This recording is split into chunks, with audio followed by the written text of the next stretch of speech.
It was like that when I came upon him after my practice session at school. He was sitting in the alley back of our house, bending over something in the darkness. I couldn't see what he was up to until I was almost on top of him.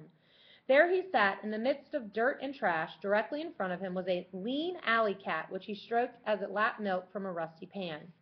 A 5-cent milk bottle was in Joey's hand. She was just about starved, Josh, he said quickly, as if realizing that he must come up with an explanation. Joey knew well enough that milk was not for alley cats that fall. She's got babies and she needs milk awfully bad. You're not mad at me, are you? Where did you get a nickel for milk? I asked sternly. Kitty gave it to me. She walked home from the elevated yesterday to save streetcar fare, and she gave me the nickel because she couldn't buy me a present for my birthday last week. It was my nickel, Josh, honest. And the mother cat was so hungry. Kitty's in big business giving you a nickel when she's just been laid off her job, I answered. And you listen to me, Joey. When you get hold of a nickel, you give it to Mom to help with groceries. I don't know what Dad would do to you if he knew you'd bought milk for a mangy alley cat. Joey looked scared. Petted as he'd always been, he still hadn't wholly accepted Dad's mean moods that year. Are you going to tell on me, Josh? He asked. I shook my head. There's enough trouble in our house without adding to it. Just don't do it again. Just don't ever do a thing like that again. Even in what I felt was justifiable anger, my words struck something inside me. A thing like this meant feeding a starving animal, and I was making Joey feel that he had committed a crime in being compassionate. Once I had been as eager as he was to feed every stray animal that came near us. It was strange what poverty and fear of hunger could do to a sense of decency. I guess my voice softened a little. Come on, Joey, let's go inside.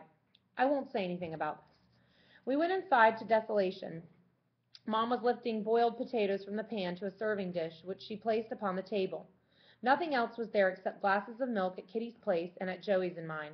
There was a cup of coffee at Dad's place, nothing at Mom's. Dad stood in front of the chair where Kitty was sitting, his face dark and foreboding.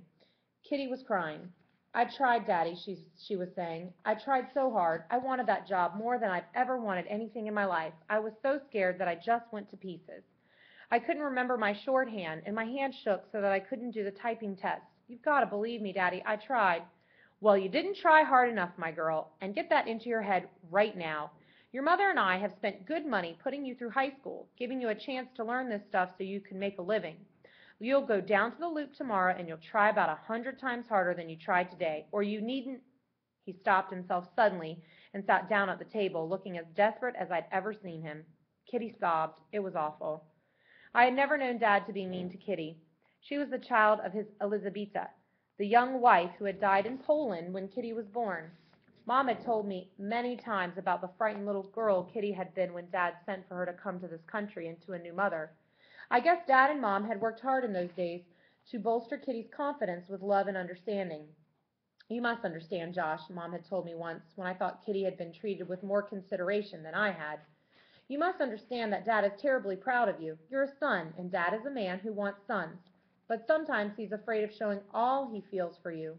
He'll lean over backward to show his girl child that he's just as proud of her.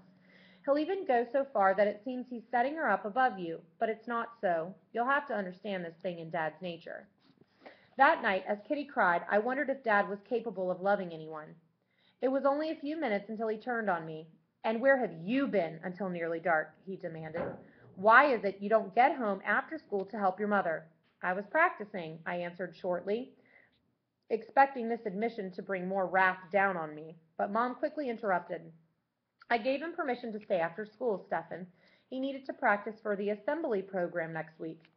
He didn't say anything after that. He just sat huddled in his chair, staring at the plate in front of him. We were all silent for a long time. Joey kept his eyes lowered and ate very slowly. I felt pretty sure that he understood why I had chosen to say nothing to Dad about the nickel's worth of milk that had gone to a hungry cat. Then I did something that called for more wrath than Joey's gift to the cat would have ever done. It was thoughtless, of course, but I was always hungry, and many times at the supper table I had asked the same question. Are there any more potatoes, Mom?